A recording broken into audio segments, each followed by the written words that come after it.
ये कहानी एक ऐसे लड़के की है जिसके पास खास किस्म की पावर्स थी। इसका नाम डोंगसू था। वो अपना ही गाना कंपोज किया हुआ जो उसने खुद बनाया था गुनगुनाता हुआ बस स्टेशन पर जा रहा था। तभी कुछ लोग आते हैं और उसको उठाकर ले जाते हैं। ये दरअसल लोगों को अगवा करके उनके जिस्म के हिस्सों को बेचा करते थे। वो डोंगसू को उठाकर एक डॉक्टर के पास ले आए थे, जहाँ पर वो डॉक्टर सर्जन उसके जिस्म के सभी हिस्सों को निकाल लेता है। डोंगसू तकरीबन मर चुका था, मगर हैरानी वाली बात ये थी फिर भी वो ये सब करता हुआ डॉक्टर को देख रहा था। डॉक्टर ने उसकी दोनों आंखें निकालकर ट्रे में रख दी थी और खुद फोन पर बात करने चला जाता है। उधर ही हम देख पाते हैं डोंगसू के जिस्म से कुछ अजीब से टेंटिकल्स बाहर आते हैं और उसका सारा जिस्म ठीक होने लगता है। डॉक्टर उसे देखकर बहुत ज्यादा डर गया था, क्योंकि डोंगसू ने खुद ही अपनी आंख को उठाकर लगा लिया था। जैसे ही वो अपनी दूसरी आंख को वहाँ पर ढूंढता है, डॉक्टर वहाँ पर गुंडों को बुला लेता है, जिससे अब डोंगसू वहाँ से भाग गया था। फिर कुछ दिन बाद उसी शहर में एक हादसा होता है। एक बहुत ही खूबसूरत औरत की मूर्ति को किसी ने सड़क के बीचों बीच लाकर रख दिया था।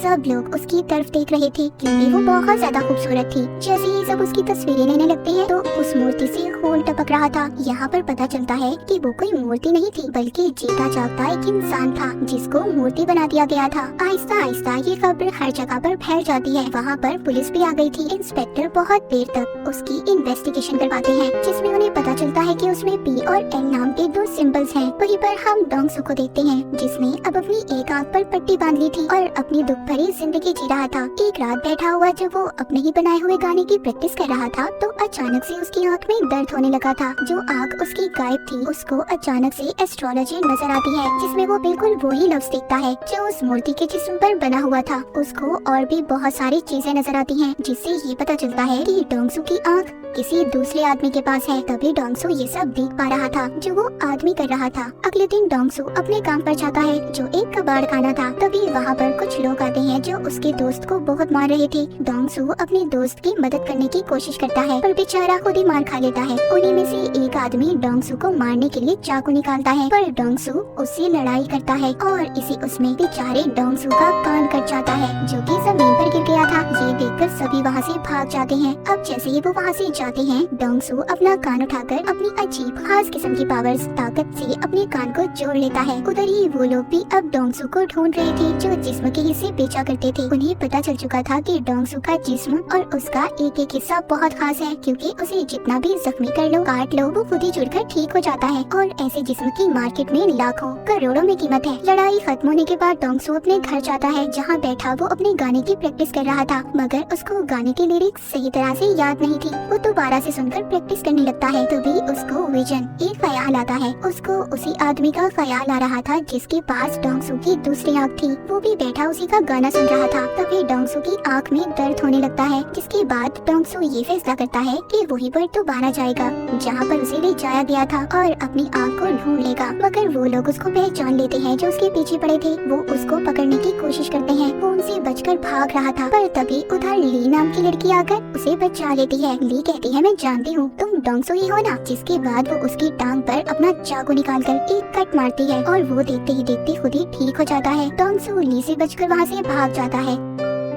इसके बाद डोंगसू के ख्यालों में हमें एक किताब को दिखाया जाता है, जिसमें लोगों को मारकर उनका पुतला बनाने के बारे में सब कुछ लिखा हुआ था। जिससे ये बात तो साफ थी कि डोंगसू की आंख जिस इंसान के पास थी, वो लोगों को मारकर उनका पुतला बनाकर उन्हें शहर में खड़ा कर देता था। फिर हम एक लड़की को देखते हैं जो डोंगसू का गाना सुनते अपने ऑफिस जा रही थी, क्योंकि वो गाना अब काफी ज्यादा वायरल हो चुका था। वो जाकर देखती है तो शहर में एक और पुतला खड़ा था, जिसका अभी अभी खून किया गया था। ये सारी बातें अपने दोस्त को बताती है, जिसका नाम मिस्टर जीन था, पर वो आदतों से बिल्कुल भी अच्छा नहीं था, मगर ये लड़की उसको पसंद करती थी। ये लड़की मिस्टर जीन के सामने डोंगसू का गाना गुनगुनाती है। तभी उसकी आंखों में दर्द होने लगता है और उधर डोंगसू की आंखों में भी दर्द हो रहा था। अब ये बात तो यहीं पर क्लियर हो जाती है कि डोंगसू की दूसरी आंख जिस इंसान के पास थी वो मिस्टर जीन था, और वही था जो शहर में सभी लोगों का कत्ल कर रहा था। और यहाँ पर ये भी पता चलता है कि डोंगसू की दोनों आंखें उसके गाने को पहचानती थी, इसलिए जब भी वो बचता था। उसकी आंखें आपस में जुड़ने की कोशिश करती थी, तभी उसे दर्द होता था। एक दिन वो अपने ख्यालों में एक लफ्ज लिखा हुआ देखता है जो कॉप्स आर्ट था। वो जब उसको इंटरनेट पर सर्च करता है तो उसे पता चल गया था कि शहर में जितने भी कत्ल हो रहे हैं वो कातिल उनको मारकर स्टैचू मूर्ति में बदल देता है और वो कोई और नहीं बल्कि मिस्टर जिन है। अब इस बात को पता करने अगले दिन उस लड़के के पास जाता है जो मिस्टर जिन की दोस्त थी। उसको देखकर पहचान लेता है क्योंकि इस लड़के को इसने अपने ख्याल में देखा था। कि उसे पूछता है कि कल तुम किस आदमी के साथ थी, वो कौन था। वो लड़की इसको कुछ भी नहीं बताती और डर कर चली जाती है। उसे ऐसा लग रहा था कि ये उसको छेड़ रहा है। अब डोंगसू किसी बात के बारे में भी नहीं जानता था। उसको तो ये भी नहीं पता था कि कातिल दिखता कैसा है। डोंगसू अब एक एस्ट्रोलॉजर के पास जाता है और उसको उन सिंबल्स जो उसने देखे थे और उन तारीखों के बारे में बताता है जब खून हुए थे। एस्ट्रोलॉजर उसको बताती है कि सब आपस में जुड़ी हुई चीजें हैं, इन सब को मिलाकर कल की तारीख भी मिलती जुलती है। मतलब डोंगसू ये बात तो समझ गया था कि कल भी खून होने वाला है, पर कब कहा ये बात वो नहीं जानता था। उधर ही वो लड़की जो मिस्टर जिन को पसंद करती थी उसकी दोस्त भी थी। वो उसके घर जाकर यहाँ वहाँ घूमने लगती है जिससे उसे वो किताब मिल जाती है जिसमें मरे हुए लोगों को पुतला कैसे बनाना है सब लिखा था। उसको भी ये बात पता चल चुकी थी कि जितने भी कत्ल हुए हैं उन सब के पीछे मिस्टर जिन का हाथ है। अगले ही दिन दोबारा से शहर में पुतला खड़ा था। जब सब उसको देखने जाते हैं उधर वो लोग भी थे जो डोंगसू के पीछे पड़े हुए थे। वो उसको देख लेते हैं और पकड़ने की कोशिश करते हैं, उसको मारने वाले थे। तभी उधर लिया जाती है जिसने एक बार फिर से डोंगसू को बचा लिया था। वो डोंगसू को बताती है कि मैं एक नॉवेलिस्ट हूँ जो कि कनेक्ट नाम के नॉवेल को लिख रही हूँ जिसमें सुपर ह्यूमंस ताकतवर लोगों के बारे में बताया जाता है कि कैसे उनके जिस्म के हिस्से अलग करके भी वो आपस में जुड़ जाते हैं। अब खैर ली ने डोंगसू की जान बचाई थी। वो उसको थैंक्स बोलता है, उसका नंबर लेता है जिसके बाद डोंगसू वहाँ से चला गया था। दूसरी तरफ हम मिस्टर जिन की दोस्त को देखते हैं जो काफी परेशान थी क्योंकि उसको मिस्टर जिन की सच्चाई के बारे में पता चल चुका था और उसको अपने साथ छत पर ले जाता है। मिस्टर जिन की दोस्त कहती है मैं सब जानती हूँ, तुमने किस किस को मारा है और उन सभी पुतलों के बारे में भी। जब ये बातें वो बता रही थी तभी वो आदमी आकर चुपचाप इनकी बातें सुन लेता है जिसको पहले ये सब बता रही थी। उसका फोन बच जाता है जिससे मिस्टर जिन उसको देख लेता है, उसको पकड़कर बहुत ही बेरहमी से मारता है और फिर उसे नीचे गिरा देता है। मिस्टर जिन की दोस्त भी ये सब देखकर बेहोश हो गई थी। तभी उसका फोन बजता है जिसमें उसने डोंगसू के गाने की रिंगटोन को सेट किया हुआ था। जब उसका गाना बजता है तो तभी डोंगसू की आंख में दर्द होता है और मिस्टर जिन की भी।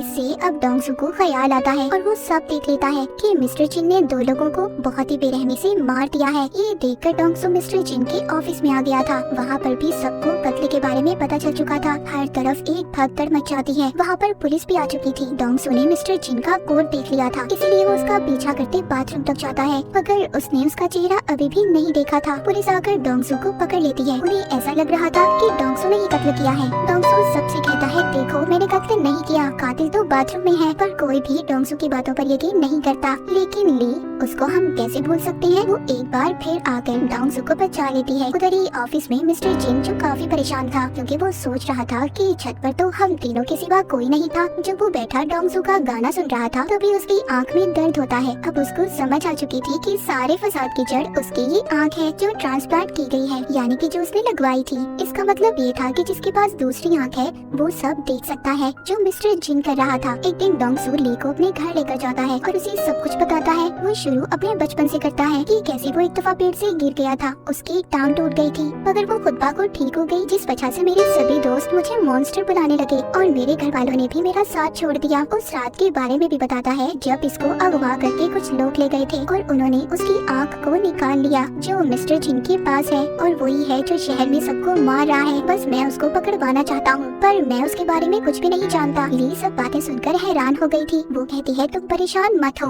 मैं तुम्हारा साथ दूंगी और उसको एक चश्मा भी लगाती है। कहती है इससे तुम्हारा कोई मजाक नहीं बनाएगा और न ही लोग तुम्हें पहचान पाएंगे। जब वो मार्केट में कुछ लेने जाते हैं तो उधर डोंगसू के पोस्टर लगे हुए थे। पुलिस उसको ढूंढ रही थी, लेकिन अचानक से उसकी आंख में दर्द होने लगता है। वो देखता है कि मिस्टर जिन उसकी तस्वीर बनाकर उसे कह रहा था कि मेरे मामले से दूर रहो, नहीं तो बेमौत मारे जाओगे। क्योंकि वो जान चुका था कि जिस आदमी की आंख उसे लगाई गई है वो कोई और नहीं बल्कि डोंगसू है और उसे साथ ही होने वाले अगले कत्ल के बारे में भी पता चल जाता है। रात को जब डोंगसू मिस्टर जिन को ढूंढने निकलता है तो उसको एक आदमी मिलता है जो उसका गाना गा रहा था। ये सुनकर उसकी आंख में दर्द होने लगता है। अगले ही पल उसको मिस्टर जिन नजर आता है। जैसे ही ये उसको पकड़ने के लिए उसका पीछा करता है वहाँ पर पुलिस आ चुकी थी। जो डोंगसू को पकड़ लेती है। अब डोंगसू बेचारा बहुत ही बुरी तरह फंस चुका था। अब ना तो वो बता सकता था कि उसको ख्याल आते हैं और सारे कत्ल के पीछे मिस्टर जिन का हाथ है। उसको जेल में बहुत मारा जाता है। डोंगसू कहता है, मैं खूनी नहीं हूँ, बल्कि मैं खूनी को जानता हूँ। इंस्पेक्टर ये सुनकर उसको छत पर ले जाता है, जहाँ पर डोंगसू उसको सब बता देता है कि उसकी आंख मिस्टर जिन नाम की आदमी के पास है और वो ही सबका कातिल है। वो इंस्पेक्टर को अपना एक हाथ तोड़कर दिखाता है, जो फिर खुद ही जुड़ गया था। इंस्पेक्टर ये सब देखकर हैरान था। डोंगसू जो मिस्टर जिन को पकड़ना चाहता था, वो छत से कूद जाता है, क्योंकि वो जानता था कि अगर उसे चोट भी आई या उसकी हड्डी भी टूटी तो वो कुछ देर बाद खुद ही ठीक हो जाएगी। उधर दूसरी तरफ मिस्टर जिन डॉक्टर सर्जन के पास जाता है, जिसने इसे डोंगसू की आंख लगाई थी। यहाँ पर हमें कुछ पहले का सीन दिखाया जाता है, जब मिस्टर जिन डॉक्टर के पास आया था और उससे कहा था कि उसे आंख की जरूरत है। इसीलिए डॉक्टर ने एक तजुर्बे की खातिर डोंगसू की आंख उसको लगा दी। और फिर मिस्टर जिन को जब ये पता चलता है तो वो अब डॉक्टर को भी मार देता है। जब वो लोग चेक करने आते हैं जो डोंगसू को पकड़ने के चक्कर में थे, तो वो जब डॉक्टर को मरा हुआ देखते हैं, उन्हें सब पता चल जाता है कि मिस्टर जिन ने डॉक्टर को मारा है। ली और डोंगसू दोनों डॉक्टर को ढूंढने की तलाश में थे।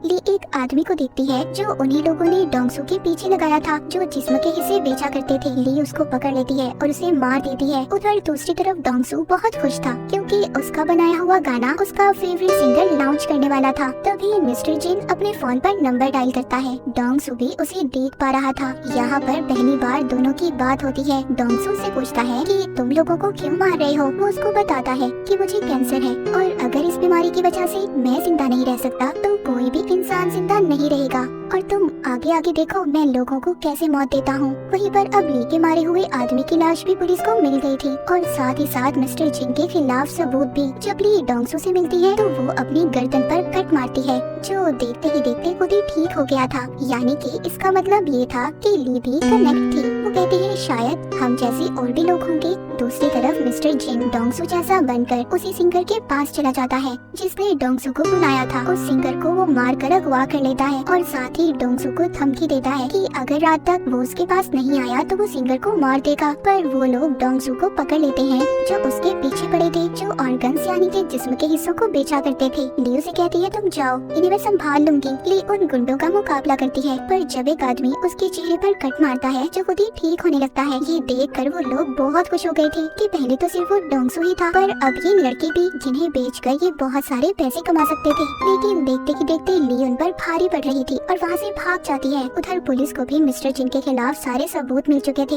उनको पता चल चुका था कि मिस्टर जिन डोंगसू बनकर घूम रहा है। डोंगसू भी उस जगह पर पहुँच गया था जहाँ पर मिस्टर जिन ने उसे बुलाया था। वो ये बात भी जानता था कि मिस्टर जिन को लड़ना नहीं आता, वो तो सिर्फ लोगों के डर का फायदा उठाकर उन्हें मारता है। तभी मिस्टर जिन आकर उधर गैस छोड़ देता है, जिससे डोंगसू बेहोश हो गया था। वो उसको उठाकर अपने साथ ले जाता है। उधर ली भी एक मॉन्स्टर के पास गई थी और उसे कहती है कि तुम्हारे जागने का वक्त आ चुका है, जो कि डोंगसू और ली की तरह ही था। ये उसको अपने साथ ले जाती है। यहाँ मिस्टर जिन डोंगसू को उस जगह पर ले आया था जहाँ पर उसने सिंगर को रखा हुआ था और डॉक्टर की बॉडी भी टंकी हुई थी जिसको उसने मार दिया था और बहुत जल्दी पुतला बनाने वाला था। सिंगर की ऐसी हालत देखकर डोंगसू उससे माफी मांगता है। मिस्टर जिन कहता है मुझे कैंसर है, मैं मरने वाला हूँ, इसीलिए मैं डोंगसू की बॉडी का इस्तेमाल करूँगा और अपना दिमाग इसके दिमाग के बदले लगाऊंगा, जहाँ पर जिस्म तो डोंगसू का होगा पर दिमाग मेरा। वो डोंगसू की उंगली काट कर भी सिंगर को दिखाता है। अभी इन दोनों को फ्रीजर में बंद कर देता है, जिस वजह से सिंगर तो मर गया था। इस बात पर डोंगसू को बहुत गुस्सा आता है। वो अब आजाद हो चुका था और बाहर आकर मिस्टर जिन को बहुत मारता है। उधर ही ली भी उस मॉन्स्टर को लेकर आ गई थी। मिस्टर जिन जब उस पर हमला करता है, उसे भी पता चल चुका था कि ली भी कनेक्ट है। तभी उधर डोंगसू आकर मिस्टर जिन को बहुत मारता है। यहाँ पर मिस्टर जिन